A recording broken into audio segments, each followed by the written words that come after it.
అడుగుతున్నాము. ధనం లేకుండా ఇప్పుడు పార్టీలు నడవు అనేది ఒక వాస్తవం.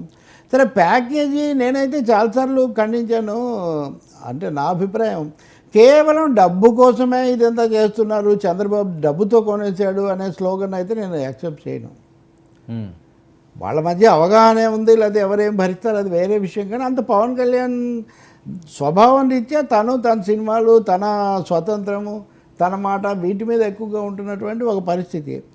బట్ కొన్ని శక్తులు ఆంధ్రప్రదేశ్ రాజకీయాలను శాసించుతున్న మాట నిజం. వైసీపీకి వనరులు ఉన్నట్టే టీడీపీ క్యాంపును కూడా పోషించే లేదా బలపరిచే నిధులు ఇచ్చే వాళ్ళు ఉన్నారు. అంతేందుకు 2019లో 2014లో చివరి నిమిషంలో చంద్రబాబుకు పొత్తు కుదరడం వెనుక ఒక కార్పొరేట్ హౌస్ ఉందని అందరూ కూడా చెప్పుకున్న విషయం. దానివల్లే BJP was forced to align with TDP అని అప్పటి సంగతి చెప్తున్నాను నేను. చివరి వరకు మీరు అప్పటికి గుర్తు చేసుకోండి. చాలా హడావుడిగా సుజనా చౌదరి చొరవతో రామచంద్రరావు ఇక్కడ తర్వాత తీసుకొని అరుణ్ జైట్లీ వచ్చి ఆయనకున్న దీన్ని ఉపయోగించి అప్పటికప్పుడు కుదిర్చారు ఆయన. కాబట్టి ఈ శక్తులు ఉంటాయి. బట్ పవన్ కళ్యాణ్ మాత్రమే కాదు, రీజనల్ పార్టీస్ కొత్తగా వచ్చేవి ఇట్లాంటివి కొంచెం గ్లామర్. ఇప్పుడు దళపతి విజయ్ వస్తాడు ఇక్కడ. వాళ్ళ గ్లామర్ కదా పెట్టుబడి, వాళ్ళ గ్లామరు సినిమాలో వాళ్ళకి వచ్చేటటువంటి దాని మీద ఆధారపడి చేస్తుంటారు. ఎన్నికలు అయ్యాక అభ్యర్థులు తెచ్చుకోవచ్చు. ఇప్పుడు మా బావమరిది నాకు ఖర్చు పెడతాడు, మా బాబాయ్ నాకు ఇస్తాడంటే అబ్బాయి మీరు తెచ్చుకోవద్దని నేను కండిషన్ పెట్టాను కదా.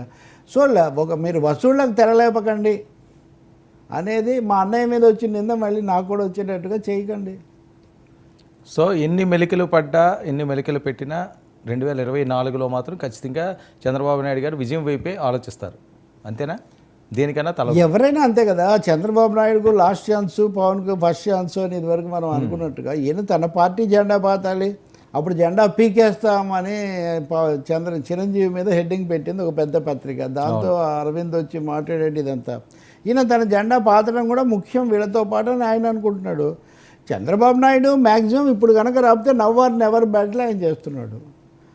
బట్ అల్టిమేట్గా ఓటర్ దాని మీద ఆధారపడి ఉండే పరిస్థితి. రెండోది బీజేపీతో పొత్తు పెట్టుకున్నప్పుడు బీజేపీ మీద ఉండే పరిస్థితులు కూడా ఇక్కడ రియాక్ట్ అవుతాయి, ఇప్పటి వరకు రిఫ్లెక్ట్ అవుతాయి. ఇప్పటి వరకు జరిగింది కేవలం చంద్రబాబు పవన్ వర్సెస్ జగన్ బ్యాటిల్ మాత్రమే.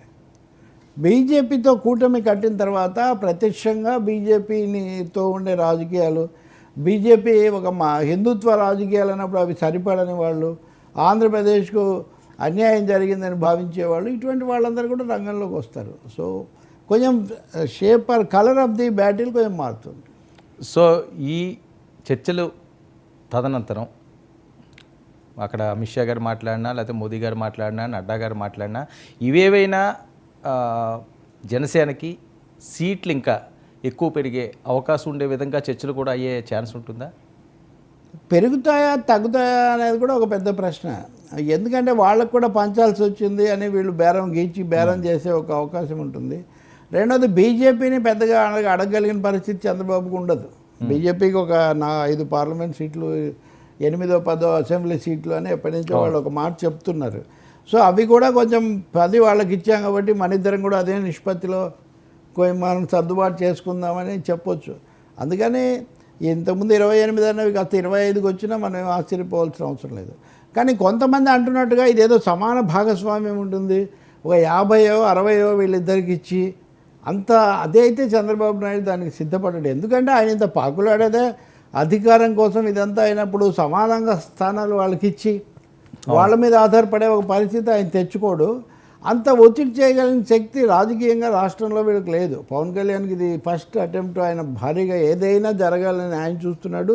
బీజేపీ ఎంతో కొంత వస్తే మంచిదని వాళ్ళు చేస్తున్నారు. కాబట్టి సీట్ల సర్దుబాటు చంద్రబాబు కొంచెం బేరసారాలు ఎక్కువే చేయొచ్చు. కాకపోతే పార్లమెంట్ సీట్లు ఇస్తాడు, ఎందుకంటే మోదీ గారు రావడానికి ఎంపీ సీట్లు కాబట్టి అవి తీసుకోండి, అసెంబ్లీ వరకు మాకు వదిలేయండి. ఇదే జనరల్గా అవగాహన చాలా చోట్ల ప్రాంతీయ పార్టీలకు టీడీపీకి ఉన్నది. అయితే మొన్న నితీష్ కుమార్ అప్పుడు చెప్పినట్టుగా ఈసారి అయితే బీజేపీ తన కంట్రోల్ కూడా గట్టిగా ఉండాలి. Local boss is the ultimate boss అనే ఫిలాసఫీకి వాళ్ళు ఇప్పుడు లోబడరు. అది జరుగుతుంది. సో పవన్ కళ్యాణ్ కూడా ఇక్కడ అదనంగా ఉంటారు. సో ఏదన్నా చాలా కీలకంగానే ఉంటుంది. చిక్కుముళ్ళు ఇంకా వీడనే లేదు. చిక్కుముడులు ఎన్ని ముళ్ళు వేసినా చంద్రబాబు